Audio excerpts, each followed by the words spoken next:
All right, welcome into the Bridgeway Beacon Live Cast number 3. I am your host, Sonny Saltalamacchia, and I am the Clinical Supervisor of Adolescent Services with Bridgeway Recovery Services. With me in studio today is one of my good friends, despite his loyal fandom to a team I don't like in the NFL. His name is Kevin Northcott. Kevin, how you doing? I am great. Go Hawks. Go Hawks. I think I'm going to have a good year this year or what? If there is a year? Oh, yeah. All right. Yes, absolutely. It's awesome. Well, Glad to be here. Kevin, I appreciate you joining me today. And real quick, why don't you give everybody listening, Kevin, we have ones of listeners now. We're moving up in the world. We have ones of listeners. Nice. Why don't you give us, who are you, what do you do at Bridgeway, and maybe why do you do it? All right. Well, my name's Kevin Northcott, and I am actually the program manager at Clearpaths in Kaiser. It's an outpatient clinic. We serve a wide range of people. And I think that the reason that I do that is because there's a population out there that really needs to be loved on. And so we have a unique opportunity to serve people. Kevin, that's beautiful. I love that. And Kevin, you've been a big part of Bridgeway. You also train a lot of the interns throughout Bridgeway. Is that correct? Yeah. We've currently hired 23 of the interns that have come through either Shemekia or Corbin. And so that's awesome. That's been an awesome opportunity. And I've been with Bridgeway in one form or another for 14 years. 14 years. That's amazing. And Clearpaths, explain how Clearpaths and Bridgeway work together. Is Clearpaths part of Bridgeway, or what's up with that? Yes, Clearpaths is a outpatient clinic that actually has been for about 10 years, has been in existence, and it was formally owned. And then about 3 years ago, Bridgeway purchased the Clearpaths Clinic and have been continuing to run it as its own entity. And so we're a sister organization and the same. We get to share a lot of the same resources. We send a lot of our clients to the Bridgeway Medical Clinic so that they can get their primary health. The alumni event, all of our clients are mingling still together, and Run for Recovery. And so we are Bridgeway. Excellent. All right, Kevin. Well, today we're going to talk about being 100% committed to recovery during uncertain times. As you know, as we all know, we've kind of been quarantined in our house to stay safe, to stay home for about 6-7 weeks now. And for a lot of people that we've been working with, including ourselves to a certain degree, it's been a struggle to kind of maintain structure, to maintain rhythm, to maintain a routine that often is key to long-term recovery. And so I appreciate you joining the show today to talk about 3 things that can help you stay 100% committed to recovery. So why don't you go ahead and list us number 1, Kevin? Well, number 1, I call this being all in. It's making a resolute decision. And I think that anything that we've done in life comes to a moment in time when whether you're going to go on a diet, whether you're going to take a vacation, every decision happens in a moment in time. It has to happen okay, as of right now, right? And so I think that it's that resolute decision that somebody's made to enter this lifestyle, and making sure that they're all in with that decision. And that has to come from the person themselves, right? Nobody can make that choice for you. Absolutely. And that's part of the all-in piece is when you think about people that are struggling with whether it's a process addiction, eating, gambling, or whether it's a chemical addiction, alcohol, drugs, we're all in there on that side of it, right? And so I think that we're uniquely gifted, so to speak, to be all in with the decisions that we make, right? So that can really expose itself in negative ways, but it's also a transferable skill when you start looking at when we're an employee that's all in, we're a student that is 100% in. I think that we're uniquely gifted to actually thrive. So you're saying that resolute decision to be committed to something is a transferable skill outside of the recovery community. It can benefit your life in multiple ways. Oh yeah, absolutely. Okay, excellent. And then how would you encourage somebody who's still struggling to make that decision right now? Maybe they're stuck at home, they've lost their community, they've lost their relationships due to having to be at home. What would you say to that person right now? Well, right now, I would say that, and that leads into my second point, which goes into goals, right? And I think that they're uniquely connected when we start looking at once you've made a decision that that's the direction you want to go, to actually being able to maintain that through seeing progress, right? And seeing progress, and in this world is going to be a little bit different as you're locked in your house and you're not able to use a lot of the resources that people normally had. For example, meetings aren't happening, church isn't happening, Mm-hmm. and those are a lot of the things that people were leaning on to actually be able to move in the direction they wanted to go. And so I think being able to set small goals for your physical health, for your mental health, for your social life, are all going to be ways that you can stay sane during this time and still see progress. So, what are some of the goals that you've been doing, maybe on a daily or weekly basis, that have been helping you? Okay. So I got a little library of books that I've read, and so trying to stay sharp with daily readings, and some of that's the Bible, some of that's some of that is recovery oriented, and some of that's just personal fun reading.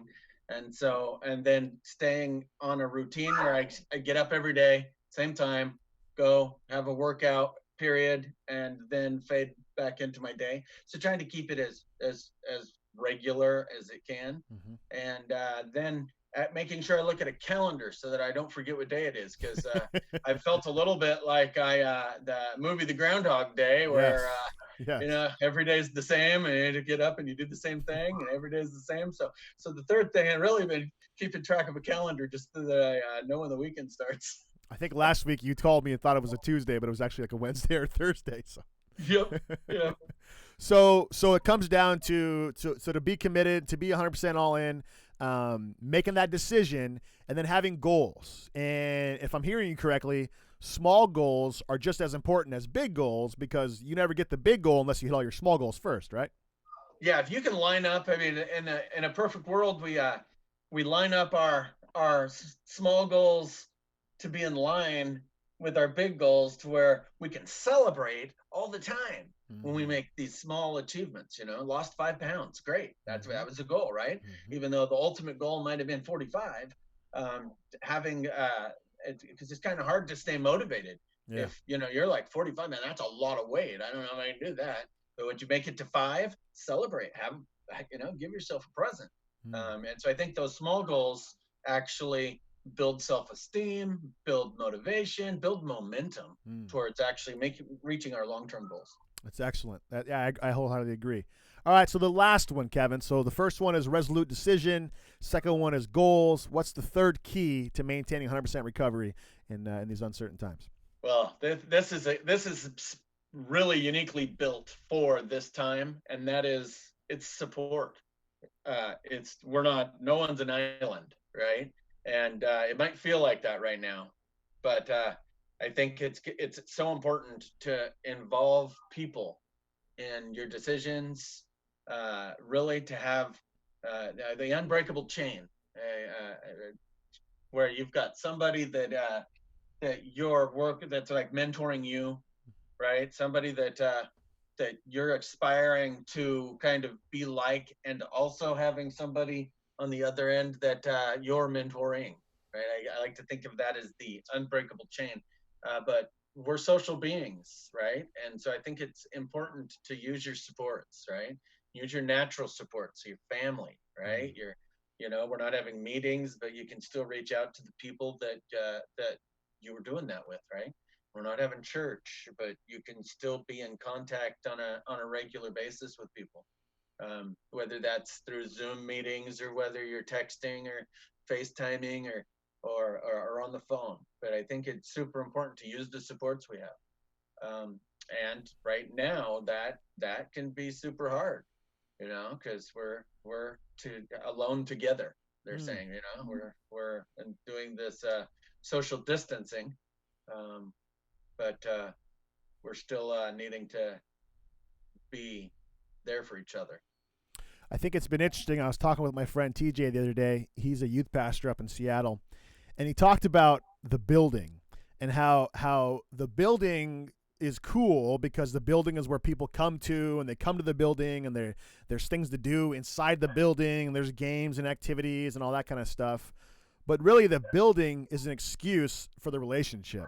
And Yeah. just because the building has gone away, so the building of Bridgeway we can't access right now, the building of ClearPaths we can't access right now, but we can still access those relationships, which often, as Tim likes to say, it's the relationships that heal.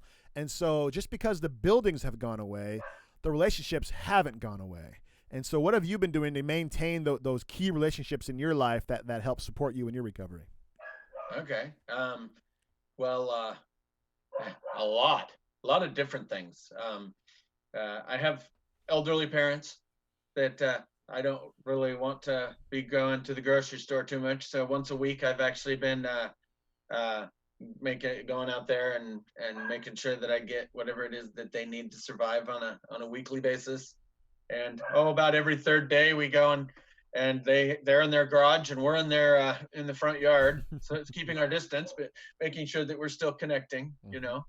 I've done some FaceTime and some Zoom with people that are important to me. Still doing a meeting every other week with my home group. So we're still meeting virtually. Mm-hmm.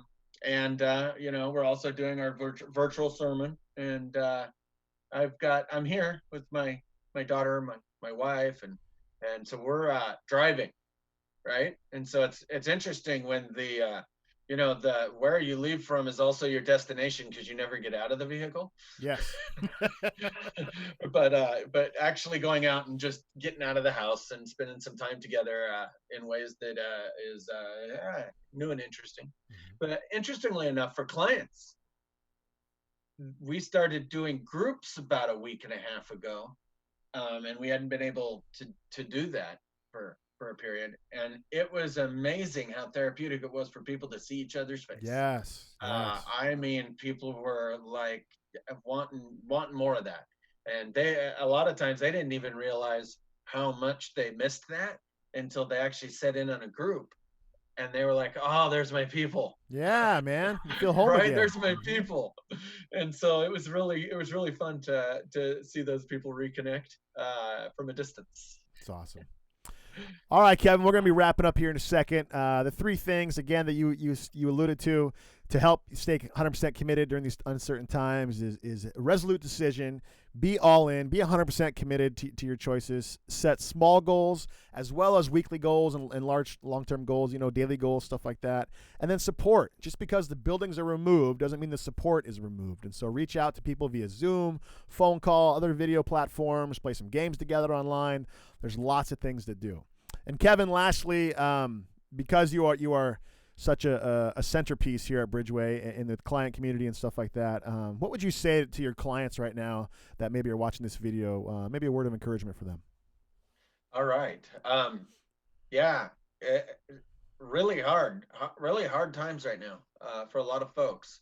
And I would say stay home, stay safe, and we will be moving in the right direction here soon. There's hope, and you can see the talk now about certain parts of the state opening up soon. Mm-hmm. And it's not to say that it's going to be the same, but we'll be together again soon. Stuff's going to start opening back up, and that we're going to have new and unique tools that we can use, right, as individuals. It's true. As we get through this, right, we've used this time to reconnect with people, with family, with yourself in new and interesting ways. And then when we come back together, we can still take hold of those things that we're bringing with us from that time of isolation. And part of that is spending time with yourself. We're so busy all the time that it's for a lot of people, it's been a unique opportunity to like do some self introspection, and I think that we can take that with us when we move back into the world. So. I agree. The slowing down of our lives might be the biggest hidden blessing in all of this. Yep, I agree. I agree. And so I guess hope would be the message, right? Is just hang in there. We have hope. It's coming. Mm-hmm. Awesome. Well, hey, Kevin, thanks again for joining us. Once again, Kevin Northcott, the manager of Clearpaths. And Kevin, if somebody wanted to get a hold of you or maybe get support through Clearpaths, what's the phone number to call? It is 503-304-7002 is the office number. And from there, you can be transferred to get your needs met. Awesome. Well, hey, thanks, Kevin, for joining us. And thank you, everybody, for listening. This is the Bridgeway Beacon Live Cast Volume 3, and we'll see you again soon. Take care. All right. Thanks for having me.